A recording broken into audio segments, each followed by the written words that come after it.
Hi everyone and welcome to the Mikey Does NFL podcast for Friday the 3rd of December 2021. I'm your host Mikey. Thank you for listening to an Englishman talk about American football. So we have a recap of the week 12 action, my weekly random ramblings, say that 3 times fast, a quick player profile this week on Stephon Diggs of the Buffalo Bills, and my week 13 picks.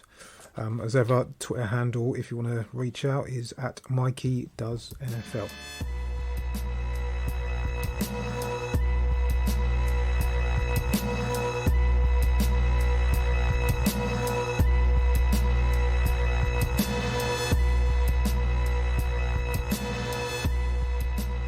So recap of week 12. So I went 5 and 7 with my picks. 5 and 7. Not great, to be honest. I'll start with the Colts game against Tampa. I called it for Tampa Bay, and unfortunately I was right. It was a very close game in the end, very high scoring and entertaining game. The Colts led from the first half. Bucks rallied back, used a lot of Gronkowski and a whole load of Leonard Fournette. So Leonard Fournette scored 4 touchdowns. For me in fantasy that was great, as soon as I started him. Unfortunately it was against my Colts defence and against my team, the Colts. Yep, spoiler alert, I'm a Colts fan in case you didn't know. Went down to a Hail Mary play at the end. It didn't actually reach the end zone. I feel that was a bit of a missed opportunity for the Colts there to beat one of the better teams on the schedule. They seem to have put the lesser teams to the sword, but not really come up with the goods against the so-called contenders aside from the Buffalo game, I'd say. The Bucks and Brady again win 38-31. The Texans against the Jets. No disrespect to those teams, I don't want to talk about this game. I'll just say that the Jets won 21-14, and that's all I'll say about that. Giants and the Eagles, so not the most entertaining game. NFC East divisional game. Defenses were on top throughout the game. Giants quarterback Danny Dimes played most of the game with a neck injury, I believe. Neither offense got anything going at all. Jalen Hurts threw for 129 yards and 3 touchdowns. The Giants get a win against a division rival by a whopping score of 13-7. Yeah. Miami against Carolina. Cam Newton really struggled. His numbers were terrible. I don't even want to look for them or read them out. I'll let you do that. Tua, I'd say he was efficient. No turnovers in terms of throwing any interceptions. Jalen Waddle had a good game for the Dolphins, 137 yards and a touchdown. CMC, running back Christian McCaffrey, again he's on IR and he's out for the season, so a bad blow again for Carolina. Sad. Hopefully that's not going to be the theme for the rest of this guy's career. Miami win 33-10. The Patriots against the Tennessee Titans. So this is one of the games that went exactly how I thought it was going to go. It was pretty even split between runs and pass for the Patriots offense. Defense making plays again. The Titans had 2 players rush over 100 yards in the absence of Derrick Henry. Unfortunately, Ryan Tannehill threw for less than 100 yards. I think he got about 93, I want to say. But yeah, the only positive really for the Titans was that the Colts lost, I guess, so they stay on top of the AFC South, keeping the lead that they had. The Patriots won this game quite big, 36 points to 13. The Bengals and the Steelers. So I picked the Bengals. I thought it'd be close. It wasn't. The grand game, I'd say, did it for Cincinnati. Joe Mixon went for 165 yards and a couple of touchdowns. He's in very good form at the moment. I believe he's got 2 touchdowns in each of his last 2 or 3 games. Big Ben struggled. The Bengals D held the running attack of the Steelers. Bengals resoundingly won that one 41-10. Atlanta against the Jacksonville Jaguars. I can't believe I picked the Jags. I picked the Jags to win the game. What was I thinking? I wasn't. Cordell Patterson for the Falcons. He seems to be their biggest chance to win whenever or however he gets the ball into his hands. He had over 100 yards rushing and 2 touchdowns. Falcons round that out 21-14. So, okay, the next game. So this is one that didn't go how I saw it. Denver against the Chargers. So I said last week the Chargers would be too strong. Denver, I think, probably just need to plan for next year. Denver, I apologise. I'm sorry. For me, it was the most surprising result of the weekend. Broncos get a division win, and I don't know how, but they're in the hunt for the playoffs. I thought they started 3-0. I wasn't convinced due to the quality of the teams that they beat. Went on a bit of a skid, but yeah, they're somehow, I've no idea how, they're in there. The defence is good. Patrick Surtain is playing really well last few games. Chargers just need to regroup. Broncos took this one 28-13. So the Packers against the Rams. So I thought initially that would be the game of the week potentially. The Packers pretty much controlled the game start to finish. There's a shaky first half from Matthew Stafford and the Rams offense. Aaron Jones returned for Green Bay. It looked like he'd missed some time. In fact, he only missed one game. Seems that he was on a bit of a snap count. AJ Dillon got through most of the work for the Packers at running back. Quite a game for Cooper Kupp. Got into it a bit later on into the game. Rams are missing Robert Woods, I'd say. There was a big touchdown throw to OBJ. Hopefully for the Rams, that connection's a bit more regular, sort of in the closing weeks of the season to help them stay in touch with the Cardinals in the division. Packers won that game 36-28. The Vikings and the 49ers. So Dalvin Cook came away with a bit of an injury. I think he injured the other side, I think, of his chest, I want to say. I'm not a doctor.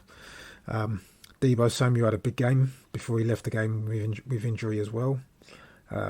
It went down to the end and it was quite an entertaining game. The 49ers took that one 34-26. So the Rams against Cleveland.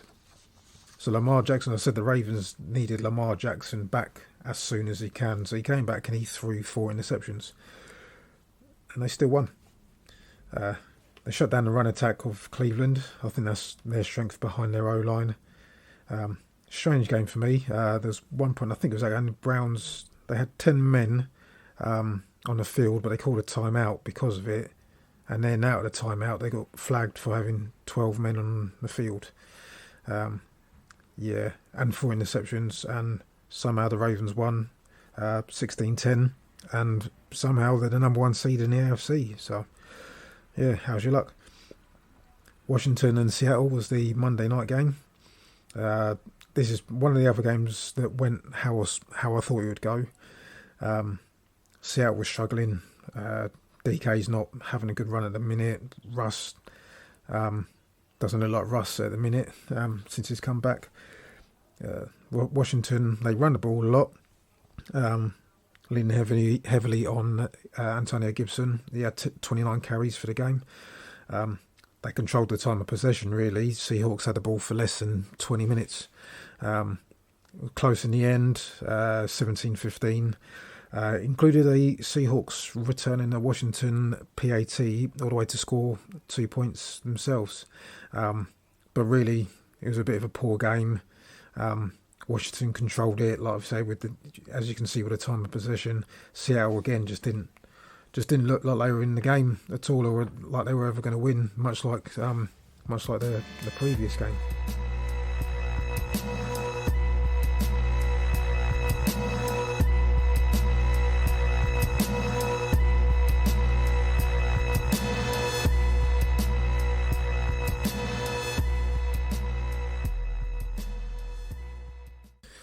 So my weekly random ramblings, say that 3 times fast.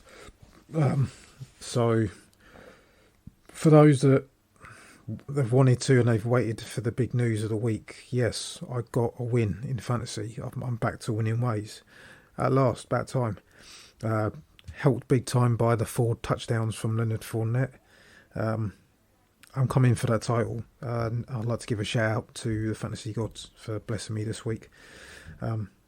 News out today, Antonio Brown is one of 3 players suspended for violating COVID protocols.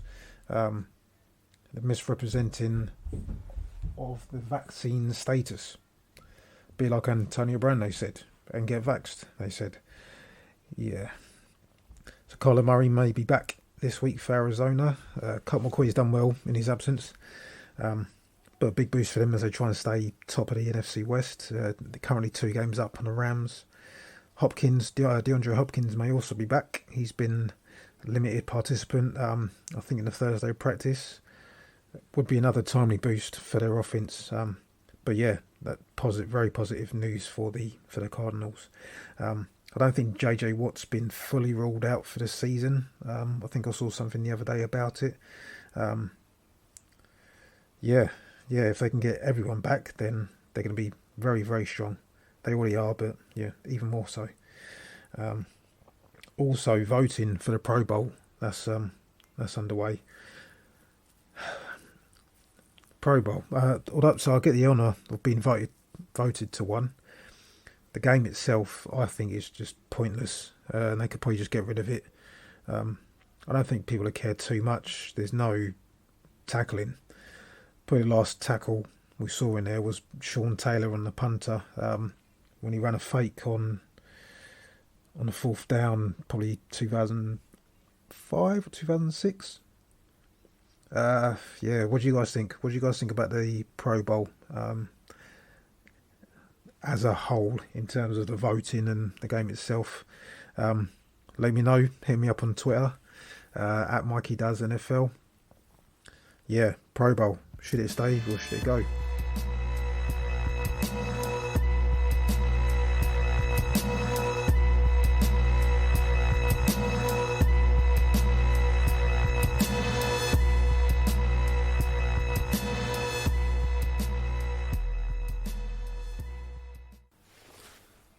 So now it's time for the quick player profile. This week, Stephon Diggs of the Buffalo Bills.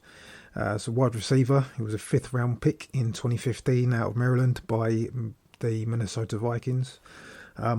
Formed part of I'd say, a formidable receiving core there along with Adam Thielen. While he was there, he gave us the miracle play in the playoff game against the Saints, the Minneapolis Miracle. Solid and talented wide receiver. But I think he grew a bit frustrated over his lack of action in games there in Minnesota. And for a while, I think it looked like a trade or move to New England would be on the cards. He did end up in the AFC East, but with the Buffalo Bills. They traded for him with a draft pick that turned out to be Justin Jefferson. If you could Google what is a win-win trade, I think that's probably it. So he's firmly established as one of the game's top receivers. He's had a bit of an indifferent season so far, but looks to be finding a bit of form in the last month or so.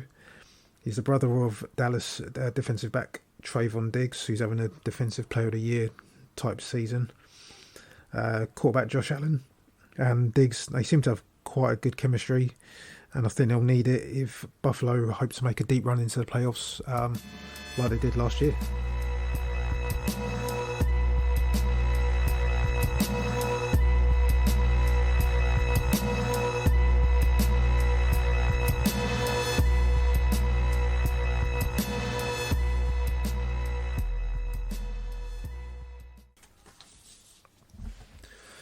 So now for my week 13 picks. Now for my week 13 picks. So I'll start with the Thursday night football. So it's not really a pick. I'll just tell you about the game. It was the Dallas Cowboys against the New Orleans Saints. The Saints just had a long list of injuries to pretty much any key starter that they have. They started with Taysom Hill at quarterback, the kind of all-purpose offensive player, running back, tight end, part-time QB, part-time wide receiver. It was always going to be a tough game for them against the Cowboys. Cowboys played last Thursday in the Thanksgiving game. But they had players coming back. They had CD Lamb and Amari Cooper back. There's some good defensive play from both teams really throughout the game. Included a pick six from one of the Cowboys' D linemen, Watkins, and we saw another Trayvon Diggs interception to take it to about his 400th interception this season. Cowboys took the game in the end 27-17. They extend their lead in the NFC East. So in terms of the games and my picks, so first up I'll go through the New York Giants at Miami. Reports that Mike Glennon might start at quarterback for Daniel Jones, struggling a bit with a neck injury. I don't know whether that's going to be a game time decision or if that's set in stone now. Giants won. They won last week. Still not sure about their offense. Miami, if they look after the ball, they might win. I think the Giants seem to win when I pick against them. So I'll pick Miami, hoping for a Giants win to try and make this NFC East race a bit more interesting. Arizona at Chicago. Cards are getting their weapons back, and they're coming off a bye week now. I think that'll be too much for Chicago. I'm not sure whether Andy Dalton or Justin Fields will start for Chicago. If the Cardinals can keep Mooney in check, I think they'll be right. So yeah, Arizona for that one. The Colts for the Texans. I'd call this a get-back game for Indy. They need to bounce back from the loss last week at the hands of the champions, the Tampa Bay Buccaneers. And especially if you want to stay on the heels of the Tennessee Titans in the race for the AFC South. Colts win this one.